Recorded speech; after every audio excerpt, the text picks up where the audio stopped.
परमाणु संरचना कक्षा 9वीं रसायन विज्ञान का चौथा अध्याय है और यहाँ पे हम लोग इस अध्याय का लॉन्ग क्वेश्चंस जिसकी कुल संख्या है 1 से लेके 11 तक।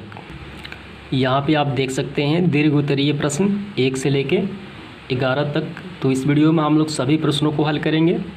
तो आइए इस वीडियो को शुरू करते हैं। तो यहाँ दीर्घ उत्तरीय प्रश्नों में पहला प्रश्न इस प्रकार है, कौन से प्रायोगिक प्रमाण निर्देशित करते हैं कि कैथोड किरणों का द्रव्यमान होता है, आवेश होता है, ऊर्जा होती है और कैथोड किरणें सभी पदार्थों के मौलिक अवयव होते हैं। तो यहाँ आपको इस प्रश्न में एक बात आपको नज़र आ रही है, यहाँ पे सभी में कैथोड किरण है। यही कैथोड किरण की मदद से इलेक्ट्रॉन की खोज हुई, ठीक है, यानी इसे ही कहा जाता है इलेक्ट्रॉन।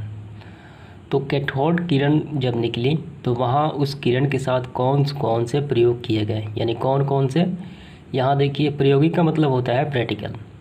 उस किरण के साथ जो किरण निकली है विसर्ग नली से, उसके साथ कौन कौन से प्रयोग किए गए। तो हमें ये मालूम चला कि द्रव्यमान भी होता है, आवेश होता है, ऊर्जा होती है और ये कैथोड किरण सभी पदार्थों के अवयव होते हैं। तो वही हमें प्रयोग बताना है। जैसे में कि पहला है कैथोड किरण का द्रव्यमान होता है, तो उस किरण के साथ कौन सा प्रयोग किया गया, तब हमें ये मालूम चला कि कैथोड किरण का द्रव्यमान होता है। तो ये काफ़ी आसान प्रश्न है, आइए इसको हल करते हैं। तो आंसर देने से पहले आपको थोड़ा सा ध्यान देना है।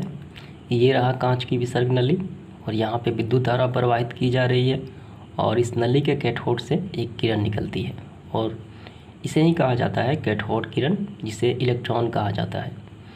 तो इस किरण के रास्ते पे बहुत सारे प्रयोग किए गए हैं, जिसमें कि यहाँ देखिए और यहाँ देखिए, ठीक है, और यहाँ देखिए।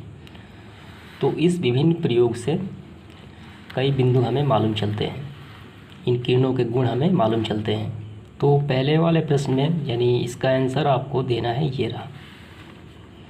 कैथोड किरण विसर्ग नली के प्रयोग में इन किरणों के मार्ग में हल्का पाद चक्र रखने पर वो अपनी धुरी पर नाचने लगती है। इससे यह सिद्ध होता है कि ये किरण अत्यंत छोटे द्रव्य कण से बने होते हैं, अर्थात इनका पर्सनल भार होता है, जिन्हें द्रव्यमान कहा जाता है। अर्थात इनका द्रव्यमान होता है जो नियत रहता है।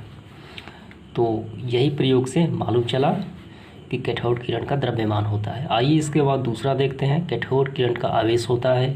तो दूसरा का आंसर आपको यहाँ से लिखना है, वैद्युत या चुंबकीय क्षेत्र के प्रभाव से ये किरण विचलित होती है। इनके विचलन की दिशा ज्ञात होता है कि ये किरण ऋण आवेशित है, ठीक है। यहाँ देखिए इस विसर्ग नली के मार्ग में चुंबकीय क्षेत्र उत्पन्न किया गया, प्लस और माइनस, और ये देखिए किरण किसकी तरफ मुड़ गई, तो ये प्लस की तरफ मुड़ गई।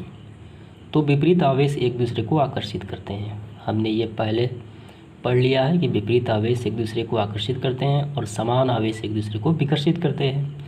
इसका मतलब ये किरण पे कौन सा आवेश हो गया, इस किरण पे ऋण आवेश हो गया, ठीक है। कौन सा आवेश, ऋण आवेश, और यही किरण आगे चल के बन जाती है इलेक्ट्रॉन। इलेक्ट्रॉन पे ऋण आवेश होता है, प्रोटॉन पे धन आवेश होता है और न्यूट्रॉन पे आवेशहीन होता है। तो यहाँ से लेके आपको यहाँ से लिखना है, ठीक है। तो इससे ये मालूम चल जाता है कि कैथोड किरण ऋण आवेशित है, अर्थात उन पे एक आवेश होता है। अब तीसरा हमें बताना है, कैथोड किरण का ऊर्जा होती है अवयवों, अर्थात विभिन्न मौलिक कणों के बने होते हैं और इन पे आवेश होता है। कौन सा आवेश होता है, इस पर ऋण आवेश उत्पन्न होता है और ये इलेक्ट्रॉन होते हैं। ये आवेशित ऊर्जा होती है और गतिज ऊर्जा होती है। इसका चौथा प्रश्न देखते हैं, कैथोड किरण सभी पदार्थों के मौलिक अवयव हैं। तो ये रहा,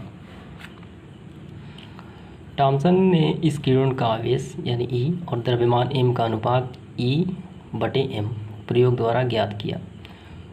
तो इन्होंने विभिन्न विसर्ग नलियों को उपयोग किया, विभिन्न धातुओं के इलेक्ट्रोडों को काम में लाया तथा विसर्ग नली में विभिन्न गैसों का प्रयोग किया। हर हाल में यानी सभी प्रयोग करने पे E/m का मान 1.76 × 10⁸ कूलम ग्राम ही पाया गया, यानी उसमें बदलाव नहीं हुआ। इसे यह सिद्ध होता है कि ये कण सभी परमाणुओं के मौलिक अवयव हैं। मौलिक मतलब होता है बेसिक अवयव हैं। इन्हीं कणों का नाम इलेक्ट्रॉन रखा गया, ठीक। तो आइए इसके बाद दूसरा प्रश्न, निम्नलिखित के आविष्कारों द्वारा कैसे निर्देशित होता है, यानी कैसे मालूम चलता है कि डाल्टन का परमाणु नियम अपर्याप्त यानी अधूरा है। कैथोड किरण, एनोड किरण, नाभिक और समस्थानिक। तो हम पहले कैथोड और एनोड को एक साथ देखेंगे क्योंकि इन्हीं से इलेक्ट्रॉन और प्रोटॉन का निर्माण हुआ है। तो कैथोड और एनोड, ये आपको लिखते हुए आपको ये लिखना है, डाल्टन के सिद्धांत के अनुसार परमाणु अविभाज्य नहीं होता। उन्होंने बताया था कि परमाणु जो है वो बंटने योग्य नहीं होता, लेकिन आधुनिक प्रयोग से यह स्पष्ट हो जाता है कि परमाणु को आगे विभाजित किया जा सकता है। तभी तो इलेक्ट्रॉन से, कैथोड किरण से इलेक्ट्रॉन प्राप्त हुआ, एनोड से प्रोटॉन प्राप्त हुआ, तथा ये कण हैं इलेक्ट्रॉन, प्रोटॉन और न्यूट्रॉन। ठीक है, तो यही आपको लिखना है। आइए इसके बाद दूसरा देखते हैं, अर्थात नाभिक। तो इन दोनों के बारे में, नाभिक के बारे में और समस्थानिकों के बारे में यहाँ पे स्क्रीनशॉट दिया गया है कि कैसे मालूम चला कि ये अपर्याप्त नियम है डाल्टन के। तो नाभिक के बारे में और समस्थानिक के बारे में स्क्रीनशॉट लगा देता हूँ, वहाँ से लिख सकते हैं। इसके बाद तीसरा प्रश्न, थॉमसन द्वारा इलेक्ट्रॉन का, यहाँ पर देखिए, इसका निर्धारण बहुत अर्थपूर्ण साबित हुआ, यद्यपि उन्हें द्रव्यमान और आवेश का निर्धारण नहीं किया था। तो यहाँ इसका आंसर रहा, थॉमसन ने इन कणों का आवेश यानी ई और द्रव्यमान एम का अनुपात का प्रयोग किया, और इन्होंने विसर्ग नलियों का उपयोग किया और विभिन्न धातुओं के इलेक्ट्रोडों को काम में लाया तथा विसर्ग नली के विभिन्न गैसों का प्रयोग किया, और हर हाल में, यहाँ देखिए, हर हाल में आवेश और द्रव्यमान का मान समान पाया। ठीक है, तो यहाँ तक ही आपको लिखना है, इसीलिए ये अर्थपूर्ण साबित हुआ। इसके बाद चौथा प्रश्न, निम्नलिखित बातों को ध्यान में रखते हुए रदरफोर्ड के स्वर्ण पत्र का प्रयोग का सविस्तार वर्णन करें। हमें वर्णन करना है, लेकिन इन बातों का ध्यान रखते हुए प्रायोगिक वर्णन भी करना है, निरीक्षण भी करना है और विवेचना भी करनी है, तीनों। तो ये रहा, आप अपने से भी लिख सकते हैं, थोड़ा सा लंबा है, ये सारे आपको लिखना है, पिक्चर भी बना लेना है। ठीक है, और ये निष्कर्ष पे लिखना है कि ये सभी ध्यान में रखते हुए ही आपको लिखना है। और आप चाहें तो कुछ इसके दोस्त भी लिख सकते हैं, ये सारे लिखना है। ये थोड़ा सा लॉन्ग क्वेश्चन है ये। इसके बाद प्रश्न क्रमांक 5वां, बोर-ब्यूरी योजना का संक्षिप्त विवरण दें। इस व्यवस्था में सोडियम तथा क्लोरीन का विन्यास लिखें। परमाणु के नाभिक में प्रोटॉन तथा न्यूट्रॉन उपस्थित रहते हैं तथा इलेक्ट्रॉन इसके बाहरी कक्षाओं में यानी ऑर्बिट में चक्कर लगाते हैं। अतः विभिन्न कक्षाओं में चक्कर लगाने वाले इलेक्ट्रॉनों का वितरण बोर-ब्यूरी योजना के अनुसार होता है। इनके योजना के अनुसार इलेक्ट्रॉनों की कक्षाएं K, L, M और N से दर्शाया जाता है तथा प्रत्येक कक्षा में इलेक्ट्रॉनों का व्यवस्थीकरण इस प्रकार से होता है। यहाँ देखिए, ये इसका फॉर्मूला होता है 2n², जहाँ n कक्षा की संख्या है। ये होता है बोर-ब्यूरी योजना। ठीक है, और उन्होंने बताया था कि इलेक्ट्रॉनों का व्यवस्थीकरण कैसे होता है, तो ये 4 कक्षाओं के अनुसार होता है। आइए देखते हैं इसके बाद आगे। ये इनका सूत्र होता है, जैसे कि पहले कक्षा में इलेक्ट्रॉनों का अधिकतम संख्या कितनी हो सकती है, यानी K में 2 इंटू ये फार्मूला, इनके स्थान पे हम लिखेंगे, पहला कक्षा है तो 1, तो ये आ जाएगा 2, यानी K में कुल इलेक्ट्रॉन 2 हो सकते हैं। दूसरे कक्षा में इलेक्ट्रॉनों की अधिकतम संख्या, कक्षा दूसरा है इसलिए L बराबर 2n², यानी n के स्थान पे 2 हो जाएगा, 2 दूनी 4, 4 दूनी 8, तो दूसरे कक्षा में 8 इलेक्ट्रॉन ही आ सकते हैं। इसी प्रकार तीसरे कक्षा में, यहाँ देखिए, तो ये 18 आ गया, और इसी प्रकार चौथे कक्षा में ये 32 आ गया।